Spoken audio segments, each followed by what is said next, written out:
اور جن لوگوں نے کفر کیا ان کے اعمال کی مثال ایسی ہے جیسے میدان میں ریت کہ پیاسا اسے پانی سمجھے، یہاں تک کہ جب اس کے پاس آئے تو اسے کچھ بھی نہ پائے اور اللہ ہی کو اپنے پاس دیکھے تو وہ اسے اس کا حساب پورا پورا چکا دے، اور اللہ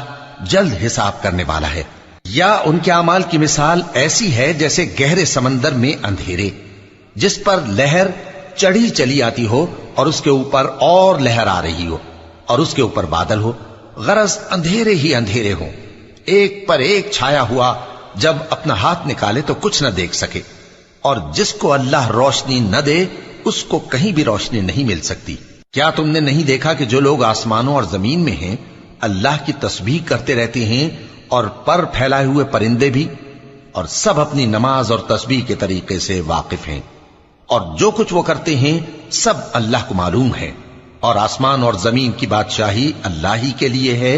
اور اللہ ہی کی طرف لوٹ کر جانا ہے۔ کیا تم نے نہیں دیکھا کہ اللہ ہی بادلوں کو چلاتا ہے، پھر ان کو آپس میں ملا دیتا ہے، پھر ان کو تہ بتہ کر دیتا ہے،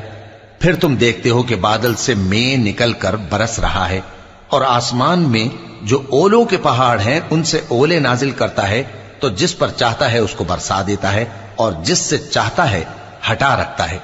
اور بادل میں جو بجلی ہوتی ہے اس کی چمک آنکھوں کو خیرہ کر کے بینائی کو اچکے لیے جاتی ہے۔ اللہ ہی رات اور دن کو بدلتا رہتا ہے، اہل بصارت کے لیے اس میں بڑی عبرت ہے۔